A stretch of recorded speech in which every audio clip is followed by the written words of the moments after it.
Chris Chinnock here from ISE 2013.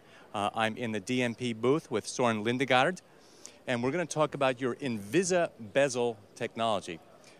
So if you're looking through the camera right now, you can see on your left side, is a 2x2 array with these are 55-inch Samsung 46-inch yes. A Samsung narrow bezel.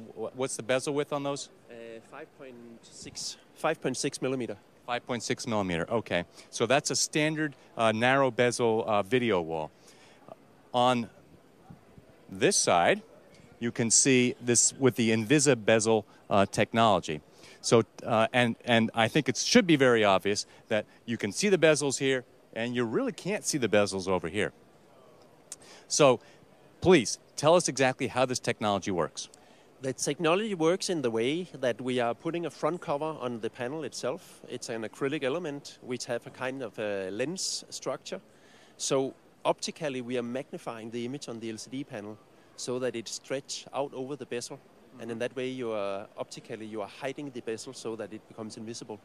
So this is actually a fairly substantial acrylic attachment that goes over the flat panel, and I can see it's pretty thick and probably a little bit heavy too. Is that correct? Yeah, it's the thickness is 15 millimeter. The weight is about 11 kilogram, roughly 20 pounds for the 46-inch panel. Right.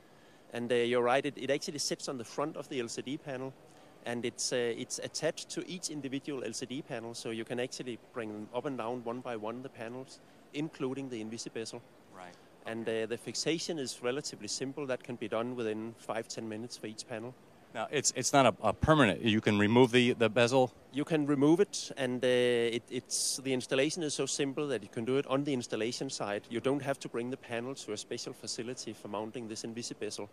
That can be done very easily in the field. Oh, okay. That's very handy then. Yeah.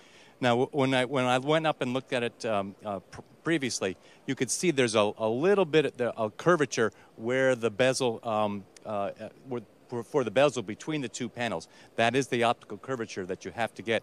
And again, when you go up close, you can start to see little, a series of black lines. That's actually the pixel structure, as you explained to me, correct? Right. That's perfectly correct what you say. It is a magnification that you do. It also means that the area where you're magnifying the image, the pixels actually appear larger. Yeah. So you will see it as a kind of a slight structure in the image when you really go close to the display. Right. And we actually looked at some spreadsheets with this, and you can see there is a little bit of distortion over that edge. But of course, you're not going to really use this for spreadsheets, but it's just to show there's a little bit of optical distortion. But for images and video, it's essentially invisible. Yeah, our experience is that even though that you have a slight distortion in the transition areas, it really doesn't matter compared to the benefit of having an invisible bezel. Yeah, I think so. Yeah.